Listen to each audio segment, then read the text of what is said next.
La température en photo, ça te parle? Parfois chaude, parfois froide, c'est ce qu'on appelle la balance des blancs. Cette balance des blancs, elle peut vraiment faire la différence sur tes photos. Elle peut faire passer une photo de pas mal à une photo waouh. Dans cette vidéo, tu vas voir comment elle peut transformer complètement l'ambiance de tes photos. On y va. Bienvenue dans cette nouvelle vidéo de la Canne Artist. Moi c'est Jérôme et dans cette vidéo on va parler de la balance des blancs. La balance des blancs c'est le réglage qui te permet d'ajuster la colorimétrie de tes photos pour que les couleurs paraissent naturelles, ou en tout cas comme tu estimes qu'elles devraient être. Et ça, peu importe la lumière. Imagine que tu prends une photo en intérieur avec une lumière jaune. Sans ajuster la balance des blancs, ta photo va avoir un rendu trop chaud, un peu orangé. A l'inverse, en extérieur, par temps nuageux, tes photos auront une teinte bleutée si la balance des blancs n'est pas bien gérée. Ton appareil photo cherche en fait à reproduire ce que l'œil humain fait naturellement, percevoir le blanc comme blanc, quelle que soit la lumière ambiante. Le souci c'est que ton appareil n'a pas toujours raison, il lui arrive même très souvent de se planter, et c'est là que tu interviens. La balance des blancs c'est un paramètre essentiel parce que ça influence directement l'ambiance et la qualité de tes photos. Une mauvaise balance des blancs peut ruiner une superbe photo en la rendant trop chaude ou trop froide, ou même en dénaturant ses couleurs. Imagine si tu prends une photo d'un paysage enneigé et que tu obtiens un rendu tout bleu au lieu d'un blanc éclatant. Pas terrible. En maîtrisant la balance des blancs, tu auras des couleurs fidèles à la réalité, mais tu pourras aussi ajuster l'ambiance en fonction de ce que tu veux transmettre, en rendant une scène plus chaleureuse ou plus froide, juste en jouant sur ce paramètre. Pour bien gérer la balance des blancs, il faut comprendre la notion de température de couleur. La température de couleur, elle est mesurée en Kelvin. Ça décrit la teinte de la lumière d'une source lumineuse. Je te fais un petit récap simple. La lumière chaude, entre 2000 et 4000 Kelvin, c'est la lumière des bougies, des lampes à incandescence. Elle tire vers le jaune-orange. La lumière neutre, quand tu es autour de 5000-5500 Kelvin, c'est la lumière naturelle en plein jour, considérée comme blanche. La lumière froide, quand tu passes à 6000 Kelvin ou plus, c'est la lumière d'un ciel nuageux ou à l'ombre qui tire plutôt vers le bleu. Quand tu comprends cette échelle, ça te permet de savoir comment ajuster ta balance des blancs en fonction de la lumière que tu as dans ta scène. Tu peux comme ça choisir d'essayer de reproduire ce que tu as vu ou partir sur une vision plus créative. Mais ça, je t'en parle un petit peu plus loin.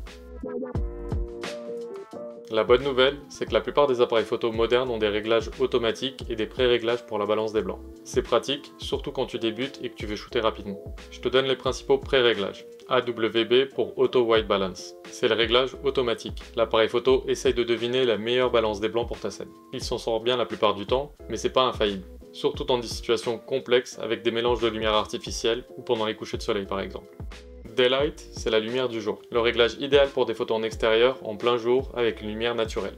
Cloudy, nuageux, ça c'est pour les photos en extérieur, mais sous un ciel couvert. Ça va réchauffer légèrement ton image pour compenser la froideur du ciel nuageux. Tungstène ou incandescent, c'est à utiliser pour les environnements éclairés par des ampoules à filaments. Elles ont tendance à donner une teinte très chaude à tes photos, jaune orangé. Fluorescent, pour des lumières artificielles au néon, souvent froides et vertes. Flash, quand tu utilises le flash, la lumière est souvent froide. Ce réglage va légèrement la réchauffer. Tous ces pré-réglages te permettent d'être réactif et d'avoir un bon point de départ. Mais pour vraiment progresser, je te conseille d'aller un petit peu plus loin. La plupart des appareils photo te permettent de régler la balance des blancs manuellement en ajustant la température en Kelvin. Plus tu augmentes la température, vers les 7000 Kelvin, plus ton image sera chaude avec des teintes jaune-orange. Dans le sens inverse, quand tu diminues la température, dans les 3000 Kelvin, ton image deviendra plus froide avec des teintes bleutées. Tu peux faire un petit exercice. Shoot la même scène avec différents réglages de température. 3000, 5000, 7000 Kelvin. Compare les résultats et analyse bien comment l'ambiance change. Tu te rendras compte directement par toi-même de l'importance de la balance des blancs. Savoir ajuster manuellement la balance des blancs, ça te permet de mieux comprendre l'impact de ce paramètre et aussi de développer ton œil de photographe. Si tu veux vraiment maîtriser la balance des blancs, je te conseille fortement de shooter en RAW. Pourquoi? Parce qu'avec le format RAW, tu auras beaucoup plus d'informations qu'avec un JPEG, en particulier au niveau des couleurs.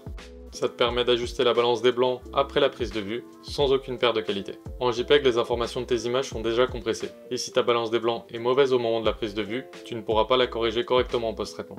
En RAW, tu peux ajuster la balance des blancs autant que tu veux dans des logiciels de post-traitement comme Lightroom ou Photoshop. C'est un énorme avantage. Ça te permet de te concentrer sur la prise de vue, sans te soucier de la balance des blancs sur le moment.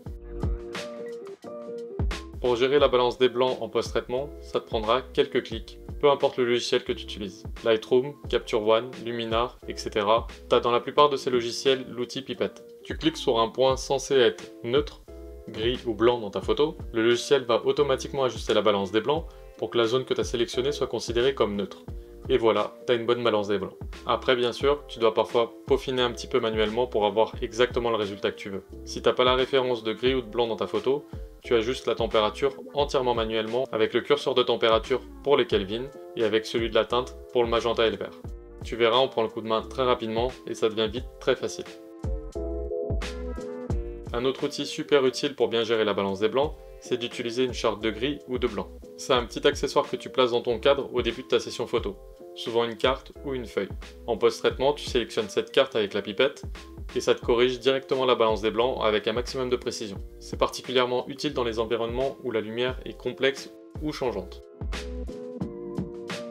Le truc avec la balance des blancs, c'est qu'on a souvent tendance à s'enfermer dans la réalité. Faut surtout pas oublier que la balance des blancs, c'est aussi un outil créatif puissant. Parfois, tu voudras volontairement déséquilibrer la balance des blancs pour créer un effet sur ta photo. Avec la balance des blancs, tu peux accentuer un sentiment ou une idée que tu as eue au moment de la prise de vue. Et dans certains cas, tu vas simplement vouloir que l'image corresponde à ce que tu as vu. Il faut expérimenter. La photographie, c'est aussi de l'art.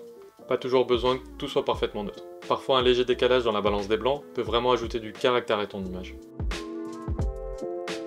Comme tu l'auras compris, la balance des blancs, c'est à la fois un outil technique et créatif. Que ce soit en utilisant les pré-réglages, en ajustant manuellement ou en retouchant tes photos en post-traitement, tu as toutes les cartes en main pour améliorer tes photos. Souviens-toi que la balance des blancs peut faire ou défaire une photo, mais surtout qu'elle te permet de mettre une touche personnelle et artistique à tes photos. La prochaine fois que tu seras derrière ton appareil, prends le temps de tester différents réglages et analyse directement l'impact que ça a sur l'atmosphère de tes images. La photographie, c'est un terrain de jeu et d'expérimentation. Alors amuse-toi avec la balance des blancs. Shoot, explore et sois curieux. C'est comme ça que tu deviendras un meilleur photographe. Abonne-toi pour pas manquer les prochaines vidéos, et moi je te dis à bientôt dans un nouveau tuto.